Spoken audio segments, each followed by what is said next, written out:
ಅಂತ ಈ ವೇದಿಕೆಯಲ್ಲಿ ಆಸೀನರಾದ ಎಲ್ಲ ಗಣ್ಯರೇ ಹಾಗೂ ಸಹೋದರಿ ಮಿತ್ರರೇ, ಇವತ್ತಿನ ಕಾರ್ಯಕ್ರಮ ಶ್ರೀ ಕೆ ಮಂಜುನಾಥ್ ಮತ್ತು ವೈ ನರಸಿಂಹಯ್ಯನವರ ಲಕ್ಷ್ಮೀ ನರಸಿಂಹಯ್ಯನವರ ನಿವೃತ್ತಿ ಕಾರ್ಯಕ್ರಮ. ನಿಜಕ್ಕೂ ಇವರಿಬ್ಬರು ಅತ್ಯಂತ ಪ್ರಾಮಾಣಿಕ ಮತ್ತು ನಿಷ್ಠಾವಂತ ಅಧಿಕಾರಿಗಳು. ಈ ಇಬ್ಬರ ನಿವೃತ್ತಿ ನಿಜಕ್ಕೂ ಸಂಸ್ಥೆಗೆ ತುಂಬಲಾರದ ನಷ್ಟ. ಇವತ್ತೇನು ಇವರಿಬ್ಬರು ನಿವೃತ್ತಿ ಆಗ್ತಾ ಇದ್ದಾರೆ, ಇವರಿಬ್ಬರಿಗೂ ಆ ದೇವರು ಆರೋಗ್ಯ, ಐಶ್ವರ್ಯ, ಸುಖ, ಸಂತೋಷ, ನೆಮ್ಮದಿ ಎಲ್ಲವನ್ನು ಕೊಟ್ಟು ಕಾಪಾಡಲಿ ಅಂತೇಳಿ ದೇವರಲ್ಲಿ ಪ್ರಾರ್ಥಿಸುತ್ತಾ, ಇವತ್ತಿನ ನಿವೃತ್ತಿ ಎಂದೇ ಇವತ್ತಿನ ನಿವೃತ್ತಿನ ಯಾವ ರೀತಿ ವ್ಯಾಖ್ಯಾನಿಸಬೇಕು ಅನ್ನೋದು ನಿಜಕ್ಕೂ ಒಂದು ದೊಡ್ಡ ಸಮಸ್ಯೆ.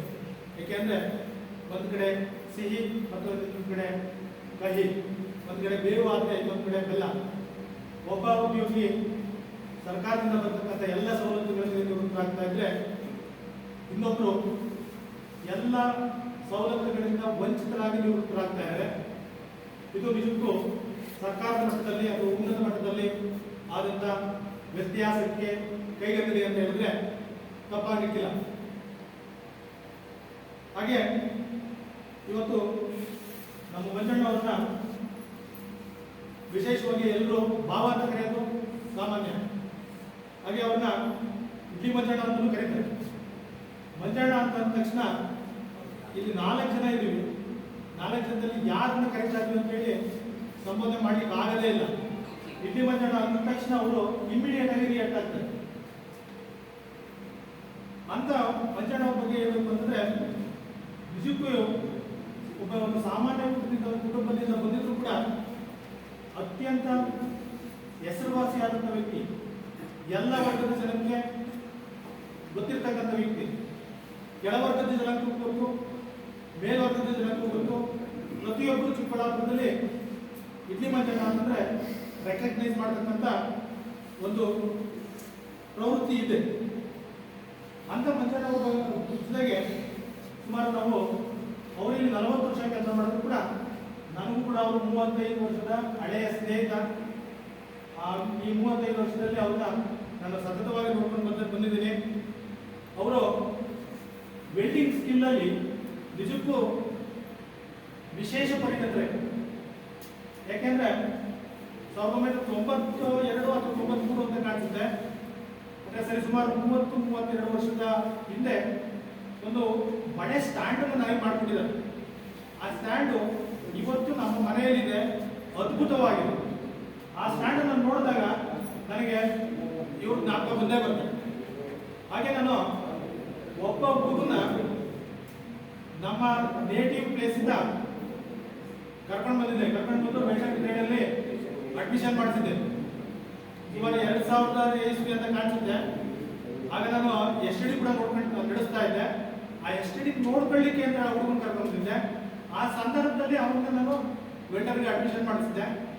ಆ ಹುಡುಗ ನಮ್ಮ ಕಾಲೇಜಿನಲ್ಲಿ ವೆಲ್ಡರ್ನ ಶಿಕ್ಷಣ ಪಡೆದು ಇವ್ರ ಬಳಿ ವೆಲ್ಡಿಂಗ್ ಟೆಕ್ನಿಕನ್ನು ಕಲ್ತ್ಕೊಂಡು ಕೋರ್ಸನ್ನು ಕಂಪ್ಲೀಟ್ ಮಾಡಿಕೊಂಡು 1 ವರ್ಷ ಬೆಂಗಳೂರಲ್ಲಿ ಯಾವುದೋ ಒಂದು ವೆಲ್ಡಿಂಗ್ ಶಾಪಲ್ಲಿ ಕೆಲಸ ಮಾಡಿ ಅತ್ಯಂತ ಪರಿಣಿತರಾದ. ಅದ ನಂತರ ಯಾವುದೋ ಒಂದು MNC ಕಂಪ್ನಿಯಲ್ಲಿ ಒಂದು ಜಾಬ್ ನೋಟಿಫಿಕೇಶನ್ ಬಂತು. ಆ ಜಾಬ್ ನೋಟಿಫಿಕೇಶನ್ಗೆ ಅವನು ಅಪ್ಲೈ ಮಾಡಿದಾಗ ಸುಮಾರು 15-16 ಪೋಸ್ಟ್ ಇತ್ತಂತೆ. ಆ 15-16 ಪೋಸ್ಟಲ್ಲಿ ಕ್ವಾಲಿಫೈಡ್ ಮತ್ತು ಸರ್ಟಿಫಿಕೇಟ್ ಇರ್ತಕ್ಕಂಥ ಇವನು ಒಬ್ಬರೇ ಹೋಗಿದ್ದು. ಇವನು ಅವರು ಸೆಲೆಕ್ಟ್ ಮಾಡ್ತಾರೆ. ಅದು ಸೆಲೆಕ್ಟ್ ಮಾಡಿದ ನಂತರ ಒಂದು 4-5 ವರ್ಷ ಆ ಕಂಪ್ನಿಯಲ್ಲಿ ಕೆಲಸ ಮಾಡ್ತಾನೆ. ಆ ಕೆಲಸ ಮಾಡಿದಾಗ ಅವನಿಗೆ ಬೆಂಗಳೂರು ಕೆಲಸ ಮಾಡಿದ್ಮೇಲೆ ಅವನು ಎಷ್ಟು ಪರಿಣಿತನಾಗ್ತಾನೆ ಅಂತಂದರೆ ಬೆಂಗಳೂರಲ್ಲೇ one of the top builder. ಯಾಕೆಂತಂದರೆ ಅವನು ಇವತ್ತು ಯಾವ MNC ಕಂಪ್ನಿಯಲ್ಲಿ ಕೆಲಸ ಮಾಡ್ತಾ ಇದ್ದಾನೆ. ಆ ಕಂಪ್ನಿಯಲ್ಲಿ ಆ ಕಂಪನಿಯ ಬ್ರಾಂಚಸ್ಸು ಬಾಂಬೆ ಮತ್ತು ಕಲ್ಕತ್ತಾದಲ್ಲಿ ಇದೆ ಅಂತ. ಆ ವೆಲ್ಡಿಂಗಿಗೆ ಸಂಬಂಧಪಟ್ಟಂಥ ಯಾವುದೇ ಸಮಸ್ಯೆ ಬಂದರೆ ಈ ಹುಡುಗನ ಅಲ್ಲಿಗೆ ಕರೆಸ್ಕೊಳ್ತಾರೆ. ಆ ನಿಮ್ಮ ವಿದ್ಯಾರ್ಥಿ ಆ ಮಟ್ಟಕ್ಕೆ ಬೆಳೆದಿದೆ. ಅದು ನಿಮ್ಮ ಒಂದು ಕೊಡುಗೆ ಅಂತೇಳಿ ನನಗೆ ಅನಿಸುತ್ತೆ.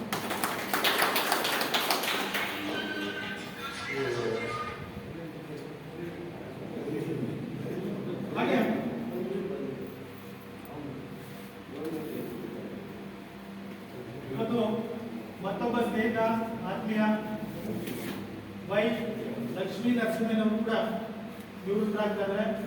ಅವರು ಕೂಡ ಸಂಸ್ಥೆಯಲ್ಲಿ ಸರಿಸುಮಾರು 32-33 ವರ್ಷ 26 ವರ್ಷ ಕೆಲಸ ಮಾಡ್ತಾ ಇದ್ದಾರೆ. ಕೆಲಸ ಮಾಡಿ ನಿವೃತ್ತರಾಗ್ತಾ ಇದ್ದಾರೆ. ವಿಪರ್ಯಾಸ ಅಂತಂದ್ರೆ ಸರ್ಕಾರದಿಂದ ಯಾವುದೇ ಸವಲತ್ತು ಇಲ್ಲದೆ ನಿವೃತ್ತರಾಗ್ತಾ ಇರ್ತಕ್ಕಂಥದ್ದು ಅತ್ಯಂತ ದುರದೃಷ್ಟಕರ.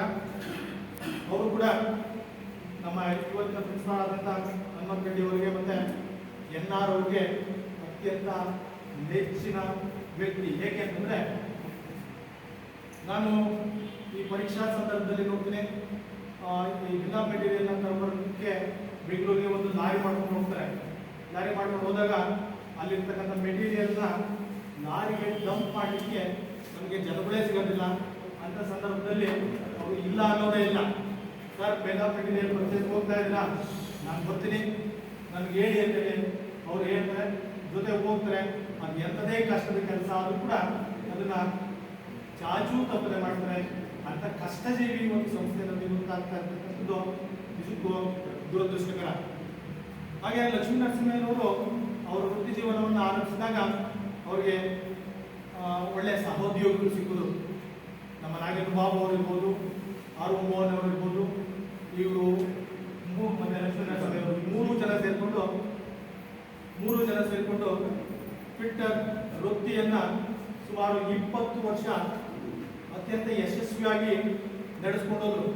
ನಮ್ಮ ಬಾಬು ಅವ್ರದ್ದು ಒಂದು ವಿಶೇಷ ಗುಣ ಅಂತಂದ್ರೆ ಅವರ ಕೈ ಕೆಳಗಡೆ ವಿದ್ಯಾರ್ಥಿಗಳು ಬರಲಿ ಅಥವಾ ಯಾರೇ ಶಿಕ್ಷಕರು ಬರಲಿ ಸಂಪೂರ್ಣವಾಗಿ ಕಲಿಯೋವರೆಗೂ ಬಿಡೋದೇ ಇಲ್ಲ. ಅದೇ ರೀತಿ ಲಕ್ಷ್ಮೀ ನರಸಿಂಹಯ್ಯನವ್ರನ್ನ ಅತ್ಯಂತ ಉನ್ನತ ಮಟ್ಟಕ್ಕೆ ತರಬೇತಿ ನೀಡಿ ಒಬ್ಬ ಉತ್ತಮ ಶಿಕ್ಷಕನನ್ನಾಗಿ ರೂಪಿಸುವಲ್ಲಿ ಯಶಸ್ವಿಯಾದರು. ಹಾಗೆ ಆ ಥರ ಶಿಕ್ಷಕರಾಗಿ ರೂಪುಗೊಂಡಂಥ ಲಕ್ಷ್ಮೀ ನರಸಿಂಹಯ್ಯನವರು ವಿದ್ಯಾರ್ಥಿಗಳ ಮಟ್ಟಕ್ಕೆ ಇಳಿದು ಪ್ರಾಕ್ಟಿಕಲ್ಸ್ನ ಹೇಳ್ಕೊಡ್ತಾ ಇದ್ರು. ವಾಲಂಟಿಯರ್ ಆಗಿ ಹುಡುಗರ ಜೊತೆ ಸೇರ್ಕೊಂಡು ಹುಡುಗರು ಆಗ್ತಾ ಇದ್ರು. ಆ ಫೈಲ್ನ ತಗೊಂಡು ಹುಡುಗರಿಗೆ ಇದೇ ರೀತಿ ಪ್ರಾಕ್ಟಿಕಲ್ಸ್ನ ಮಾಡಬೇಕು. ಅದೇನೋ ಅವ್ರ ಟ್ವಿಟ್ಟರಲ್ಲಿ ಮೇಲ್ ಮೆಟಲ್ ಮತ್ತೆ ಫಿಮೇಲ್ ಮೆಟಲ್ ಅಂತ ಬರುತ್ತಂತೆ. ಆ ಮೇಲ್ ಮೆಟಲ್ ಫಿಮೇಲ್ ಮೆಟಲ್ನ ಎಕ್ಸಾಕ್ಟ್ ಆಗಿ ಫಿಟ್ ಆಗೋ ಥರ ನೋಡ್ತಾ ಇದ್ರು. ಆ ಒಂದು ಸಂಪ್ರದಾಯವನ್ನ ನಡೆಸ್ಕೊಂಡು ಹೋಗ್ತಾ ಇದ್ರು. ಆ ನಿಟ್ಟಿನಲ್ಲಿ ನಿಜಕ್ಕೂ ಅವ್ರ ಕೊಡುಗೆ ಶ್ಲಾಘನೀಯ. ಅಂತ ವ್ಯಕ್ತಿಗಳು ಇವತ್ತು ನಿವೃತ್ತರಾಗ್ತಾ ಇದ್ದಾರೆ. ಆ ಇಬ್ಬರು ವ್ಯಕ್ತಿಗಳಿಗೆ ದೇವರು ಆರೋಗ್ಯ, ಐಶ್ವರ್ಯ, ಸುಖ, ಸಂತೋಷ, ನೆಮ್ಮದಿ ಎಲ್ಲವನ್ನು ಕೊಡಲಿ, ಮತ್ತೆ ಅವರ ನಿವೃತ್ತಿ ಜೀವನ ಸುಖಕರವಾಗಿರಲಿ ಅಂತ ಹೇಳಿ ಪ್ರಾರ್ಥಿಸುತ್ತಾ ನನ್ನ 2 ಮಾತುಗಳನ್ನು ಮುಗಿಸ್ತೇನೆ. ಜೈ ಶ್ರೀ ಕನ್ನಡ.